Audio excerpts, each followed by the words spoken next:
Hi, welcome to another episode of Polytechnic or Basic. I'm Rayren. I'm Nicholas. And together we're an education lifestyle podcast where each week we take a topic, discuss it, and at the end of the podcast we decide whether or not it is interesting, which is Tactic, or frustrating, which is Basic. Now, for today, right, we are going to be discussing something that's pretty interesting. The A-level results was released. So I don't know about you, but my own A-level students are asking me like, hey, Mr. Teo, which course should I go for? Then they've all been texting me to write testimonials for them and everything. Yep. So you've probably been receiving the same request. I had, and I think this is a relatively interesting time for all the A-level graduates. Yeah. I think I recall many times that I was telling the A-level kids, I think yourself, I think inclusive, that A-level is probably the toughest exam in the examination, the rigor of the curriculum. And I always tell them, now imagine yourself, you're in university, you're like at the pasture, the green pasture, you're like spreading like a snow angel, you know, on the green fields, I think it's a very, very interesting time. And I think for those that have really worked hard, I think the results pay off. You have a multitude of choices, right? All right. And I do have a couple of you that their options are a little bit more limited. But fortunately for either of these groups, most of them are pretty passionate about what they actually want to try in university, as well as probably driven by a lifelong passion in a particular field. But I think something a bit more malicious, or should I say a bit more of a bad omen here, is that there has been recent reports that came out to be a little bit worrying, I would say, because there has been some trends. So I think today, this podcast, we want to look a little bit forward for these A-level graduates, telling you what's at the end, the light at the end of the tunnel itself from there, hoping that you can make a more informed decision. But also to note that whatever that's being said now, probably in time that you graduate in 4 years' time, could have been radical shifts. As well. All right, so let's first talk about the interesting bit, all right? The general preference for A-level graduates to choose courses, and there has been movement to go away from traditional well-known courses that people usually go for, to go more head towards the tech and the AI and the comm science space. So in NTU, the biggest faculty was, you know which one, right? NTU should be Nanyang Business School lah. Is it? Is it not? No lah. Computer science? It's definitely, I think it's the engineering school. It's the engineering school. It's the engineering school. It's a huge school. The engineering school is a huge school. So I think, I believe this was born out of the fact, like, I think during the 80s, there was this gigantic push for the government towards like, okay, Singapore needs engineers. Then they set up the engineering school to train a lot more engineers. So I'm not 100% sure about NUS, the size of the engineering school compared to the rest of the faculty, but I believe at NTU at least, where you and I come from actually, it is the largest school. But I think usually as Asians, okay, our parents, when they tell us, okay, want to go and find a stable job, it's usually what? Doctor, lawyer, engineer, accountant, right? Yes, usually these big four. Usually these four, right? So maybe you can tell me, like, what is the graduate preference shifting towards nowadays? Okay, answering your question immediately, we are having graduates tend to gravitate towards computing, right? And I think this is largely born out of the alignment, all right, as well as maybe to future-proof themselves in a very AI-driven society. Yes. And we are also looking at a lot of technological related degree. Right, so this technology related degree could be, of course, in the comm science area. And even in the engineering side, I have some of my ex-students, they were telling me that my engineering course right now is very much driven by AI. So the AI will be, it's more of like teaching us how to write prompt to help the AI to give us the things that we want.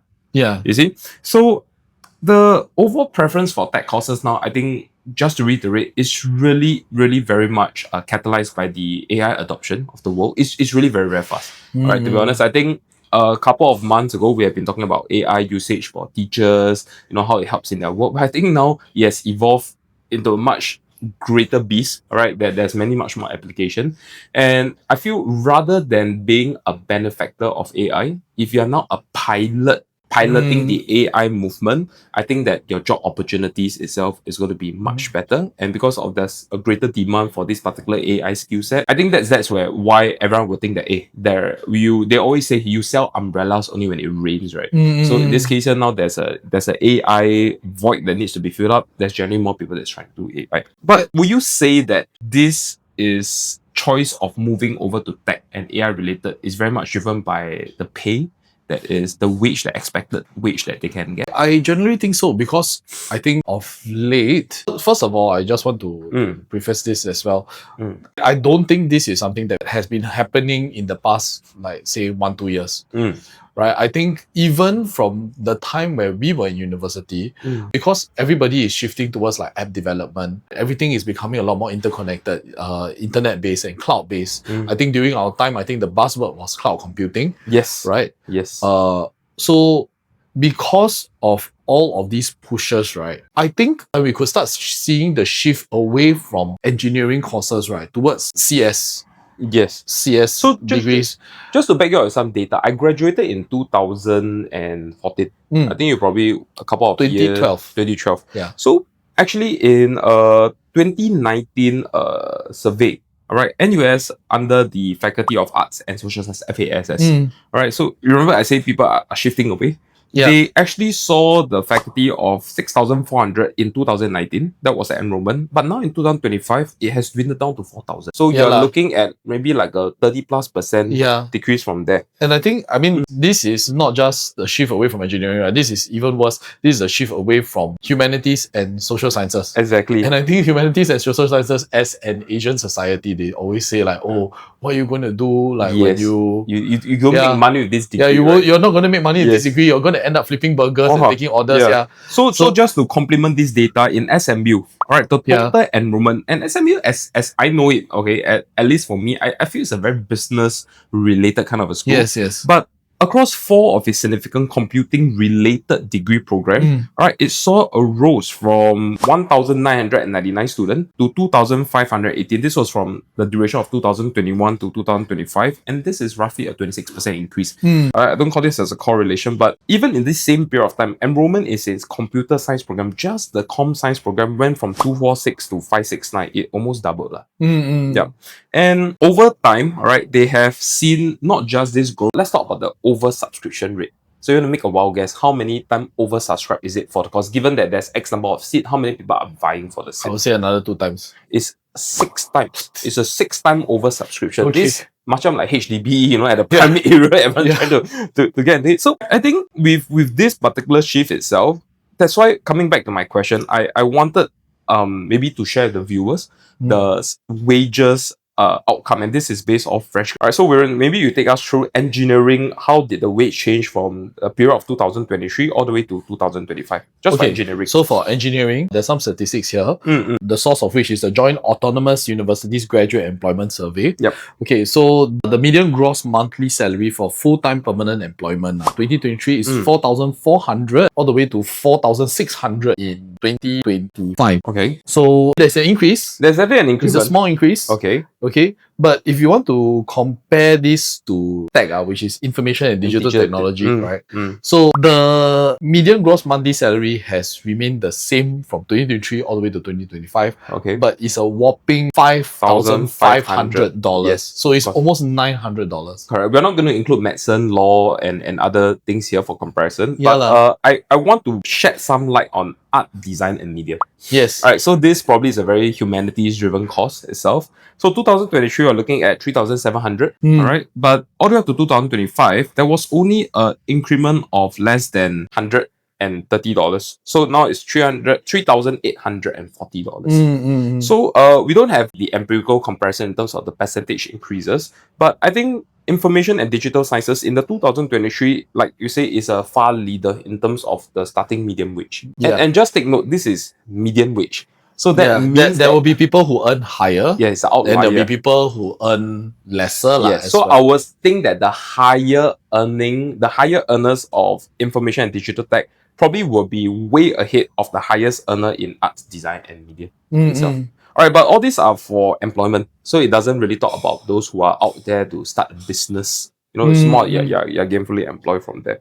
So I think as a will you find that this, if I take the the biggest difference, the art, design, and media, 3,840, compared with information and digital tech at 5,500, you think that this will really radically shift if you want to do computing, even if you don't like computing in the first place? Okay, so I think first of all, there is this idea of what am I interested in. Mm. So if let's say all this time, right, I know my math is very cui lah, okay, then my strength really is in literature or history or geography, right, or economics for that matter. Why would I want to pursue a tech-related job if really I have no interest? But is this whole computing? I think you are quite well versed in coding. I would think that is the basic engine itself. But let's just say that person has no interest, all right? But the person is able to attend online courses, watch videos, and all. Is that person malleable to the extent that he or she can eventually do coding and eventually use that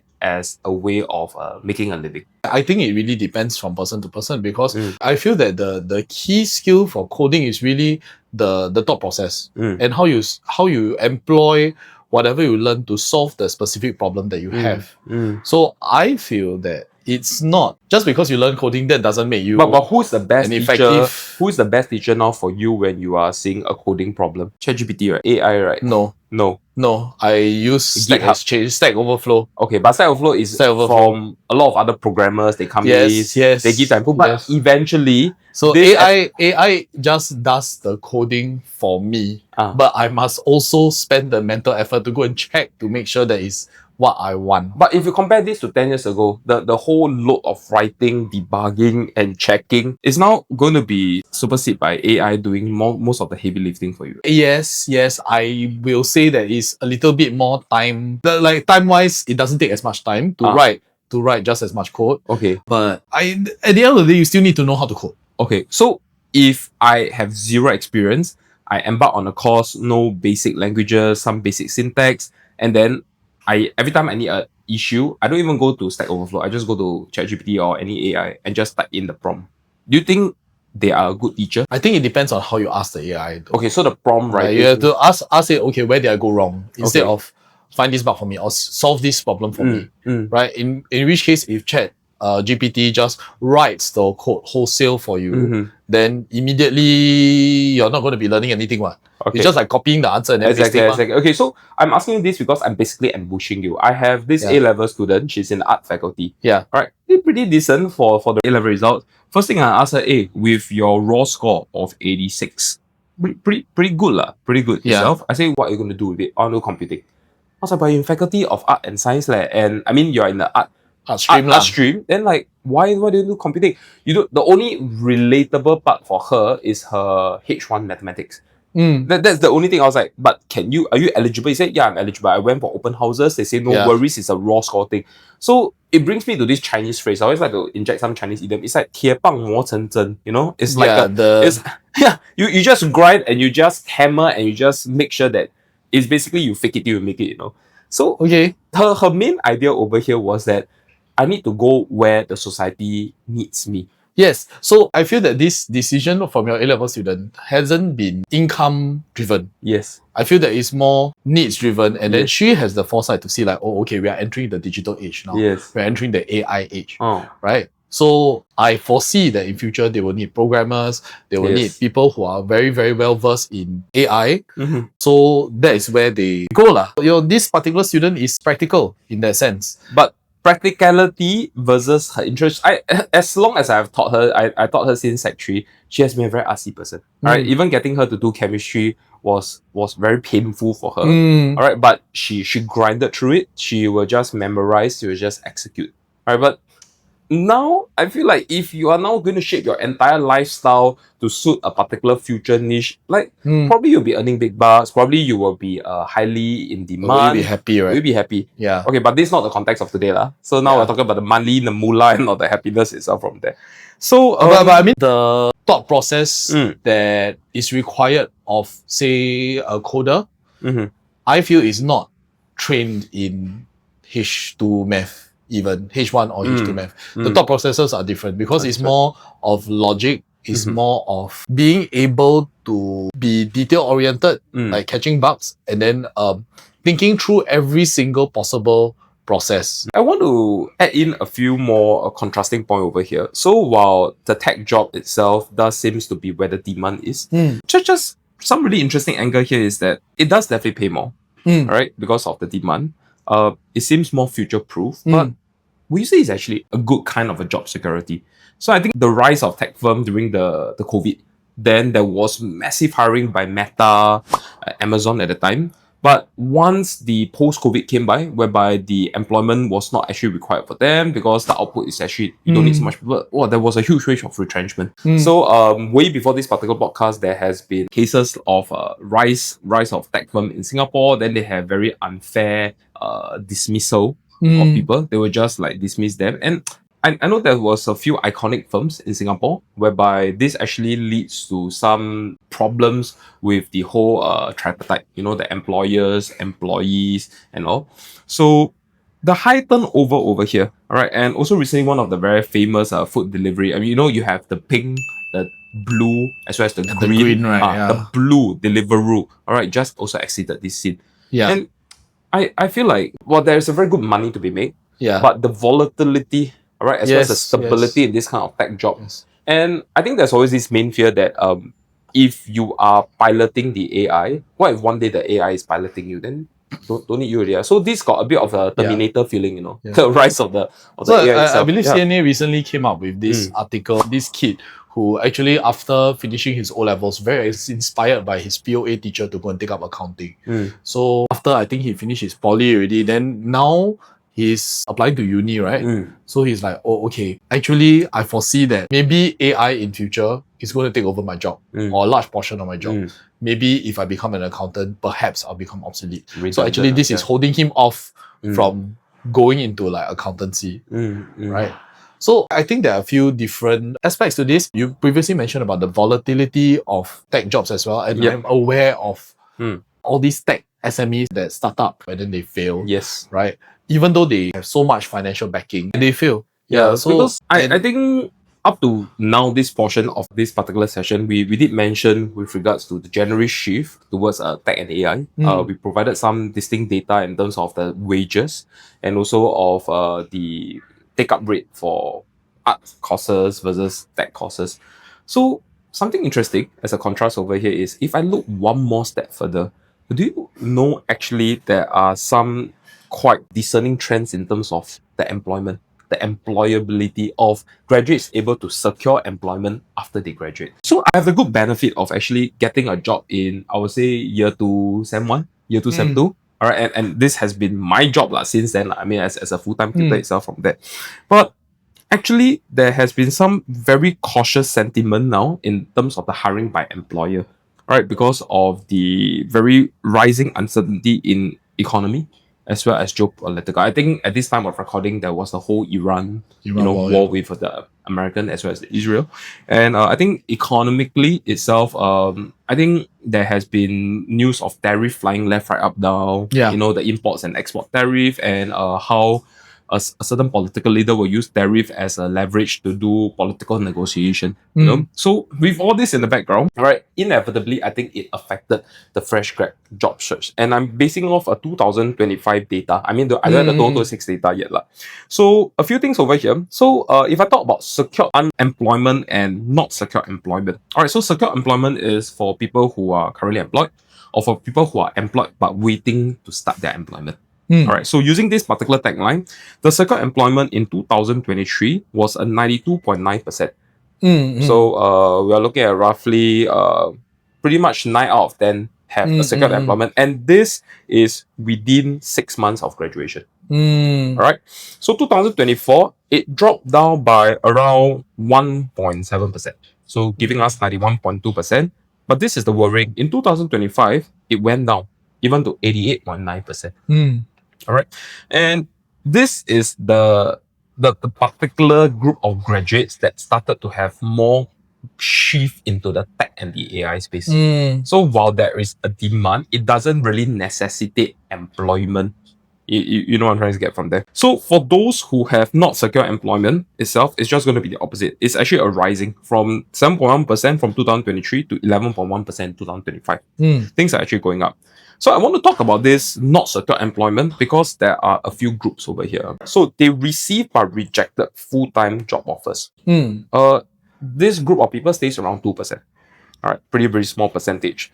But applied but haven't received any offer. Now this is the one that's this is the worrying one. Yeah, because in 2023, those who applied but didn't get anything was 4.1. But in 2025, it doubled to 8.5%. Yeah, this is the worrying bit. All right, and the last one didn't even search. I call this the home people don't need to look for job one. Okay. All right, it stays relatively at the 0.5% range from there. So these are not really the concerning. So let's talk about applied but never received any job offer. When you graduated, do you already have like an employment already? Like you are gainfully employed, whether is it part of full time? I actually applied to MOE. So I did contract teaching for them. Okay. For about a period of a year. Okay. So I was employed lah. You were employed. Technically, I was employed. But was there murmurs within you and your course-mates that leading up to graduation, your conversation start to slowly shift into, hey, your internship got asked you to go back and not, hey, you find employment here, you got any lobang for this? Oh, okay. Was there such shift or such conversation? So I would say that my circumstances are a bit special. Okay. Because my faculty is the faculty of physics. And in physics, we tend to get people who are very, very, very academically inclined.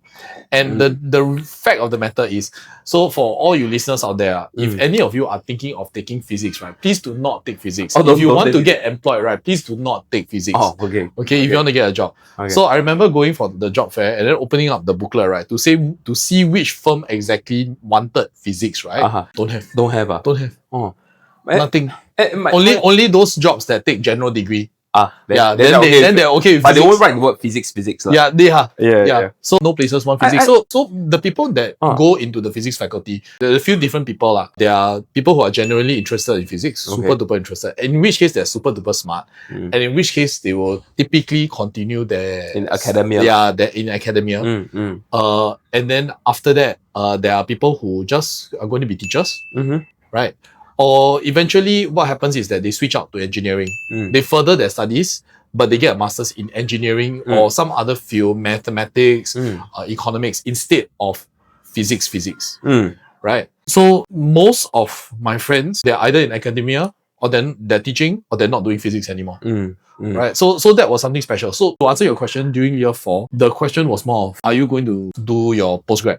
I see. Yeah. I see. Okay. And on the biological side of things, I was from the School of Biological Science in NTU. There are 3 groups. All right. Yeah. The first group is very obvious. They want to do a postgrad medical degree. Very, very obvious. We call that the Duke NUS at the time. Yes. All right. The second group, they want to pursue academia, meaning they want to do PhD. Yes. All right.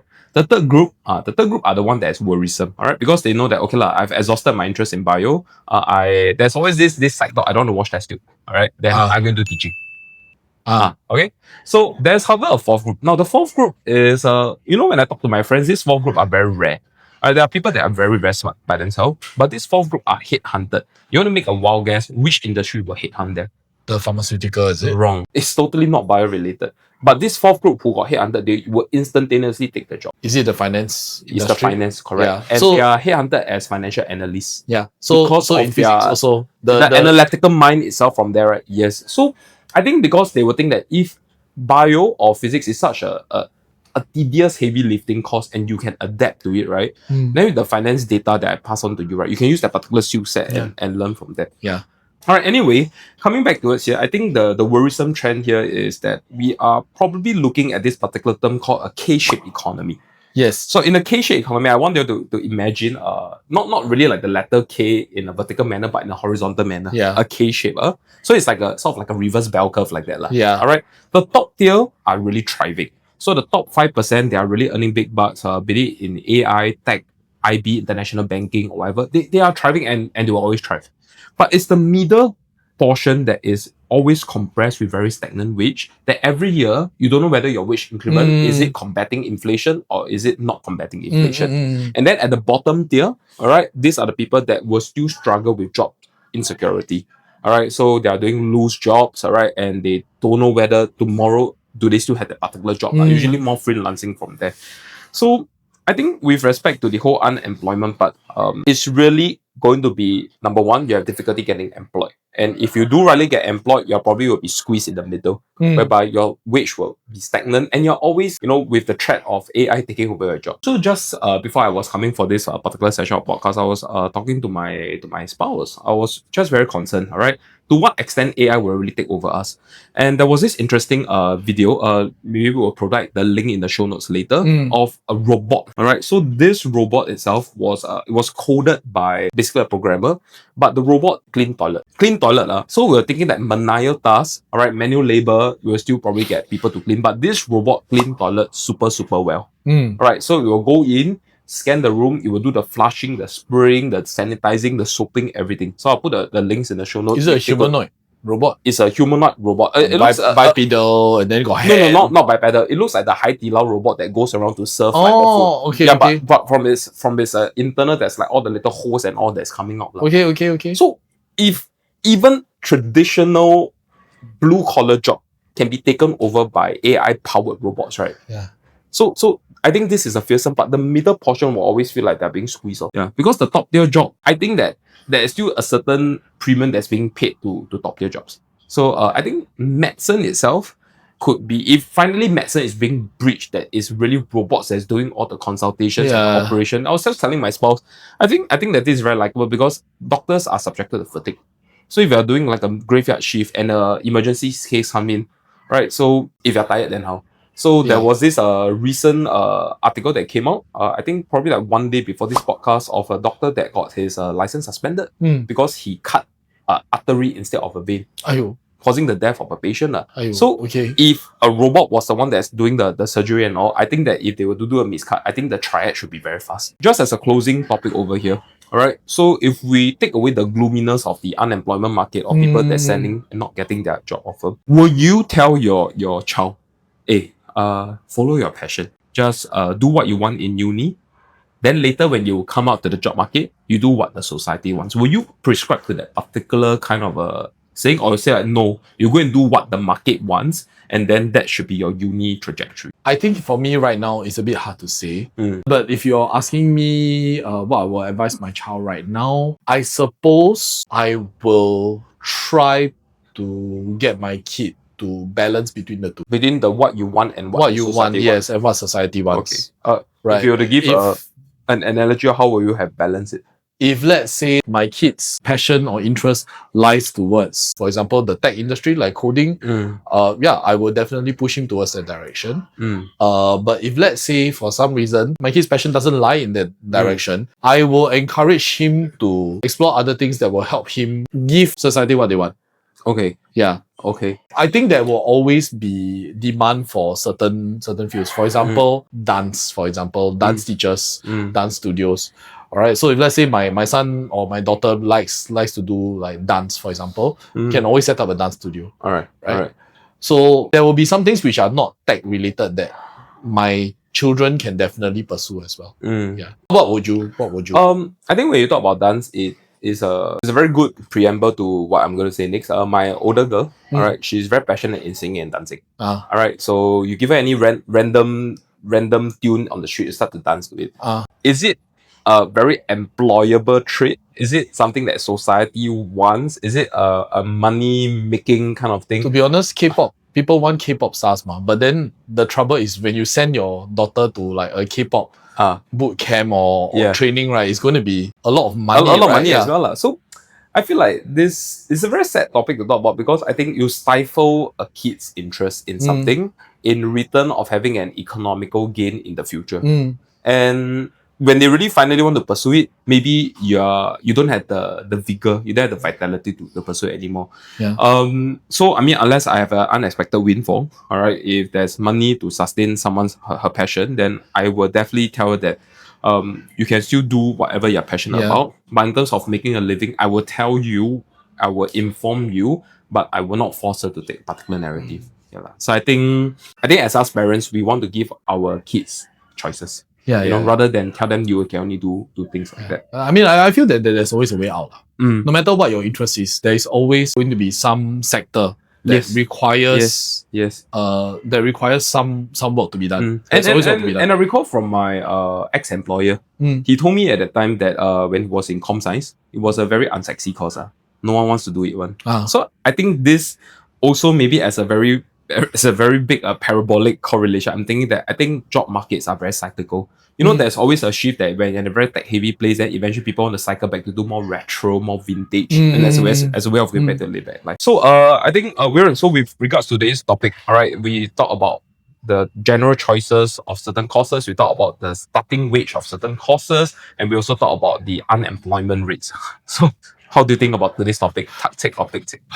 Well, I personally feel that if I were an undergrad, I will feel big take. You'll feel very big take. Yeah, I will feel very big take because I don't know what the future will hold, man. The uncertainty. Yeah, I just finished the best time of my life, which is like university, like all the freedom that I have to travel, okay, do whatever I want, right? But now I have to start adulting already. Yes. And now I have to start worrying about what job I'm going to go into, whether or not that job pays well. How am I being judged relative to my own peers? Yes. Right. Yes. So I personally will feel that if I were undergraduate, I'll be damn big take. Very big take. Yeah. Myself, I feel is very big take. All right. I think the big take part here is that if I already graduated, I grinded for 4 years, only to find out that society has moved past me, moved ahead of me. Yeah, right. And then there's a certain fear that my degree and the field that I want to practice is now being made redundant by the rise of the AI. You know, and I think the fear here particularly is also young Gen Z. All right, they have aspiration. Now they get the very very boring classic BTO, get a car and all. And with all the rising costs and you can't get a good job securement, I think that there will be a misalignment between what you want and what you can achieve. You can get, right? Yeah. Yeah. All right, but I think that the idea here of this podcast is also to let everyone know that there should be a continual learning. All right, so I think if there's always the only thing that's reliable is change. All right, and if you were to vegetate, you don't change, then you jialat, you can't move on with the times from there. Keen to hear from the listeners out there, what is your feel, especially if let's say you're searching for a job now, is it really as dire as what we're saying? Because all this data probably doesn't really cover 100% of all. You're going to take it with a pinch of salt, right? With a pinch of salt. So, I mean, we will be happy if let's say you tell us that there's differing starting pay as well as any industry that we did not really mention that seems to be even more lucrative than the tech industry from there. All right, thank you. Thank you.